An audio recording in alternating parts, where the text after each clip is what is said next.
Bonjour à tous et bienvenue dans ce Morning Bull Live. Nous sommes le 27 novembre 2024 et hier, eh bien, on a craint pendant un bref instant que l'histoire des tarifs douaniers annoncés par Trump à l'avant-veille, allait nous coûter cher sur les marchés. Ça n'a pas duré longtemps, rassurez-vous, puisque de toute façon, hier soir, le Dow Jones termine au plus haut de tous les temps, le S&P 500 termine au plus haut de tous les temps, le Nasdaq pas encore, mais ça ne saurait tarder parce que tout va bien et que Donald Trump a simplement la magic touch qui va faire monter les marchés, exploser l'économie, rembourser la dette et faire multiplier les pains et transformer l'eau en vin probablement.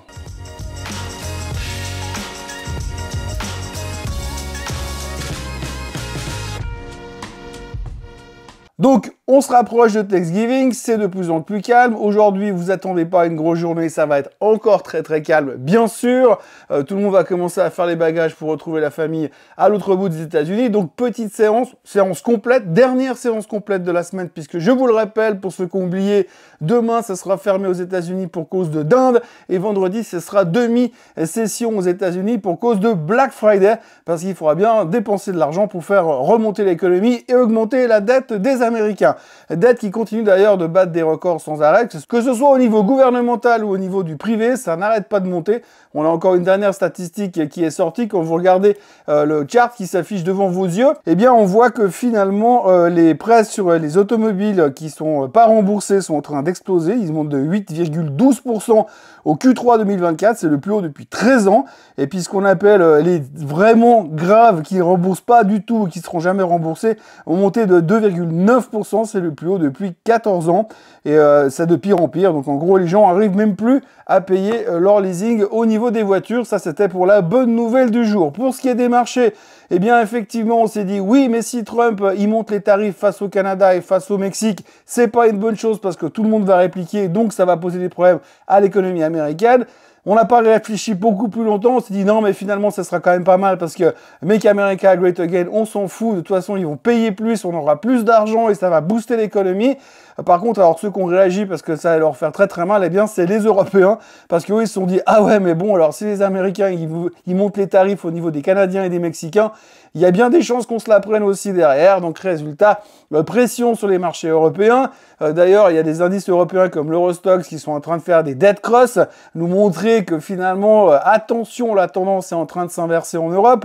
Ça fait un moment que je dis que je ne comprends pas pourquoi l'Allemagne est toujours aussi forte vu l'état de l'économie. D'ailleurs, aujourd'hui, l'Allemagne va annoncer son état de la consommation, justement. Donc forcément, c'est pas terrible en Europe. L'Allemagne s'en sort relativement bien. La France, toujours dans le pâté. On craint aussi les exportations qui risquent de souffrir à cause des tarifs douaniers. D'ailleurs, c'est assez rigolo parce qu'en France, ce qui baissait le plus, qui était le plus sous pression, c'était le secteur automobile. C'est vrai qu'on connaît bien le concept. Je veux dire, les Américains, ils achètent tous des voitures françaises. C'est bien connu. Si vous êtes déjà allé aux États-Unis, vous avez dû croiser une chier de Clio diesel ou mieux de Renault Zoé électrique pour remplacer les Tesla, bien sûr. Enfin bref, tout ça pour dire qu'hier, il y avait la pression en Europe. On ne se sentait pas très bien, cette histoire de tarifs douaniers. Les Chinois s'en foutent toujours un peu, parce que ce matin, la Chine continue de monter. Donc, depuis que Trump a parlé, eux, ils continuent de monter 2 jours de suite à la hausse. Par contre, en Europe, nous, on craint effectivement ce qui pourra se passer.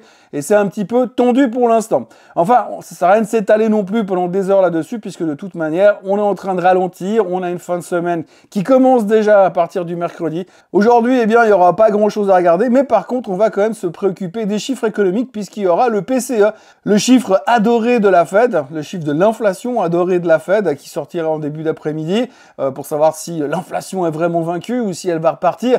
Mais en même temps, si elle repart, eh ben, on va se dire, bon, de toute façon, c'est pas grave si elle repart, parce que de toute façon, Trump arrive et puis il va tout régler ça. En même temps, il est inflationniste, mais ça, pour l'instant, c'est pas le sujet, parce que Trump, il est quand même vachement cool. En gros, le PCE cet après-midi et également le PIB américain. Et puis alors, hier, il faut quand même citer qu'on a eu 2 chiffres économiques, je vous le disais, confiance du consommateur. On attendait 111,8, c'est sorti à 111,7. Je crois que c'est la première fois de l'histoire que finalement les analystes sont pile poil quasiment sur le chiffre exact de la réalité. Donc là, on est vraiment à fond dedans. Alors c'est extraordinaire parce que vous avez une augmentation du chômage, vous avez un ralentissement économique quand même qui se dessine, vous avez un changement de politique aux États-Unis qui pourrait créer une certaine instabilité et qui à terme sera inflationniste. Et derrière, eh bien, vous avez la confiance du consommateur qui est au plus haut de tous les temps, alors que la dette, comme on l'a vu, continue d'exploser sans aucun problème. Donc donc tout va bien et c'est pas le moment de ne pas consommer, ça tombe bien puisque c'est Black Friday vendredi. Donc c'est extraordinaire. Aujourd'hui, l'américain a confiance. Et puis alors on a aussi eu hier les minutes du FOMC meeting. Alors là c'est assez intéressant. Alors d'habitude, je vous le dis, hein, c'est simplement le résumé de ce qu'ils se sont dit lors du dernier meeting.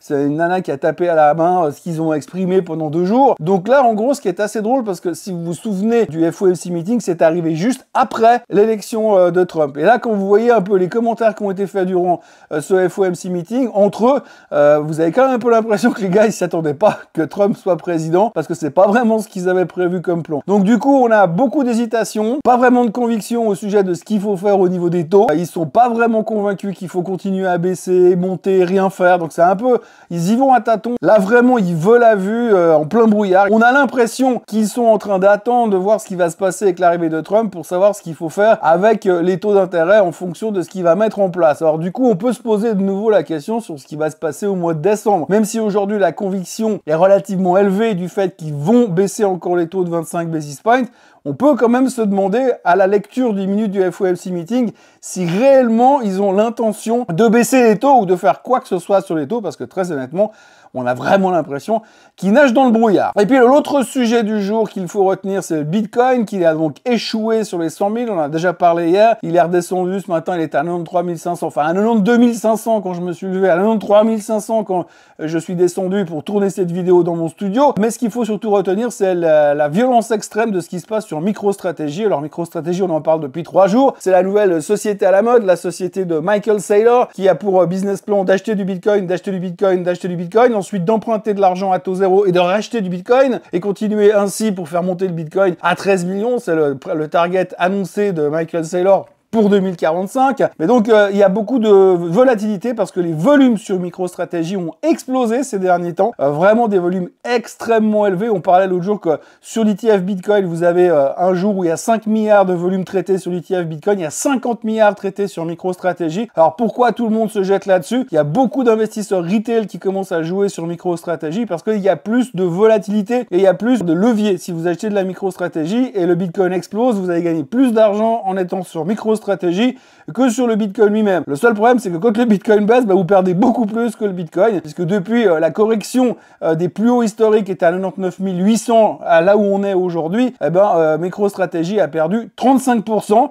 Ce qui n'est pas tout à fait le cas du Bitcoin. Donc du coup, vous voyez qu'il y a un effet élastique qu'il faut surveiller, qu'il faut utiliser, mais il faut faire très très attention parce que, attention, danger, ça peut aller très très vite. Puis visiblement, il y a les mêmes acteurs qui jouaient sur GameStop qui sont en train de se pointer aussi sur MicroStrategy. Alors je vous dis pas ce que ça peut donner comme résultat à la fin, à la hausse comme à la baisse. Dernière nouvelle à retenir encore, hier soir, il y a Dell qui a publié ses résultats after close. Alors Dell a fait mieux en termes de bénéfices, nettement mieux, mais par contre moins bien en termes de revenus par rapport aux attentes, toujours bien sûr, parce que quand on regarde le montant des revenus, moi j'aimerais bien avoir des revenus de 27 milliards par trimestre, mais en gros le titre s'est fait déglinguer hier soir after close. Ils perdaient 10%, malgré le fait qu'ils ont confirmé que l'intelligence artificielle, c'était ce qui les sortait un peu de la gonfle. Enfin voilà, tout ce qu'il faut retenir sur cette journée, c'est que c'était la dernière vraie journée. Je vous l'ai dit aujourd'hui, très calme, demain fermé, et donc on va se la couler douce jusqu'à la fin de la semaine. Néanmoins, je serai quand même là demain pour une nouvelle vidéo, un nouveau Morning Bull Live. Alors n'oubliez pas de vous abonner à la chaîne Suisse Côte en français, de liker cette vidéo, de la partager, d'activer la cloche, et puis de revenir demain matin, parce que même si c'est Thanksgiving, je serai quand même là. Très bonne journée à tous, et à demain. Bye bye.